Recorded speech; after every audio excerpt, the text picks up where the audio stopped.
தாலிக்கு தங்கம் கொடுத்தீங்கடே சாதனை. அரப்பவன் குடிக்க வச்சு 2 லட்சம் பொம்பளை தாலி அறுத்தீல, அது என்ன? அதுவும் சாதனை தானே.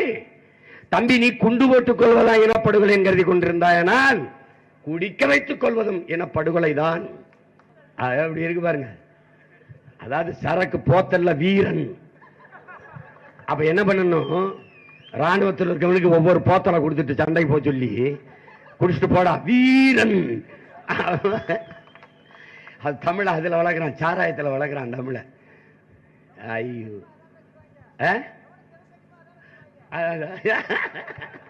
தம்பி முன்ன மாதிரி இல்ல தம்பி, எனக்கே எடுத்து கொடுப்பான் தம்பி ஆளுக. ஏனென்றால் நான் சொல்லல, நான் விதைச்ச விதைகள் அப்படி, விதைச்ச விதைகள் அப்படி அப்படி.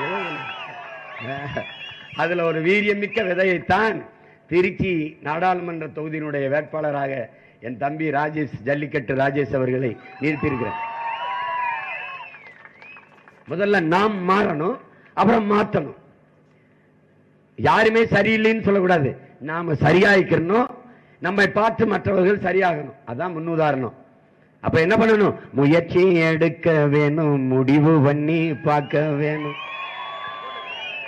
முயற்சி எடுக்க வேணும், முடிவு பண்ணி பார்க்க வேணும்.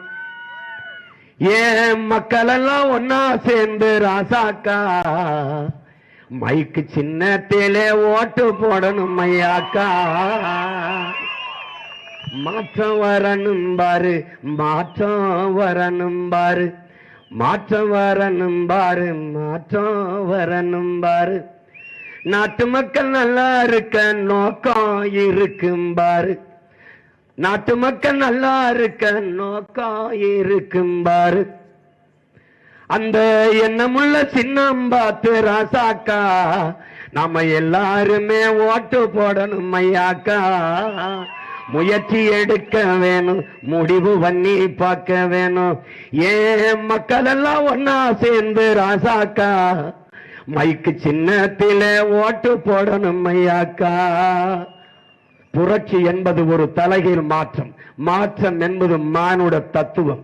என் அன்பிற்குரிய சொந்தங்களே, புரட்சி எப்போதும் வெல்லும். உங்கள் பிள்ளைகள் எங்களின் வெற்றி அதை சொல்லும். எங்கள் இலக்கு ஒன்றுதான், இனத்தின் விடுதலை. இனம் ஒன்றாவோம், இலக்கை வென்றாவோம். நாம் தமிழர்.